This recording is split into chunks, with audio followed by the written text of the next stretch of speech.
School পালাতো Rabindranath, Nazrul তো বেশি পড়তে পারেনি।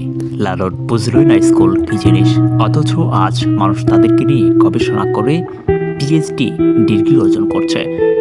এন্ড্রু কার্নেগিকে তো ময়না পোশাকের জন্য পার্কে ঢুকতে দেয়নি। 30 বছর পরেই উনি সেই পার্কটি কিনে ফেলেন আর সাইনবোর্ড লাগিয়ে দেন সবার জন্য উন্মুক্ত।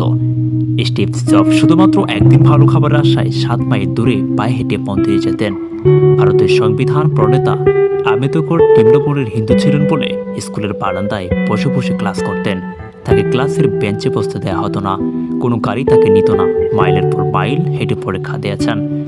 বাংলাদেশ ব্যাংকের গভর্নর আতিউর রহমানের ক্যাডেট কলেজে ভর্তি টাকা হাঁটুরিদের নিকট থেকে টাকা তুলে জোগাড় করেছিলেন তার চাচারা। কোনো না থাকায় তিনি নিজে জমিতে লাঙ্গল টেনেছেন একসময়। শুধু চেহারা কথা ভাবছেন, শেখ সাদিয়ের চেহারা যথেষ্ট কথাকার ছিল। লতা মঙ্গেশকরের চেহারা মোটেই সুস্থ নয়। তৈমুর লং করা ছিলেন, নেপোলিয়ান পেটে ছিলেন, সচিন তেন্ডুলকার উচ্চতা তো জানা আছে। আব্রাহাম লিঙ্কনের মুখ ও হাত যথেষ্ট বড় ছিল। স্মৃতিশক্তির কথা ভাবছেন। আইনস্টাইন নিজের বাড়ির ঠিকানা ও ফোন নাম্বার মনে রাখতে পারতেন না। কিছুই আপনার উন্নতির পেছনে বাধা হতে পারে না। যদি কোনো কিছু বাধা হয়ে দাঁড়ায় তবে তা আপনার ভিতরের ভয়কে দূরে রেখে জয় করা শিখুন। সাফল্য আসবেই, আজ অথবা কাল।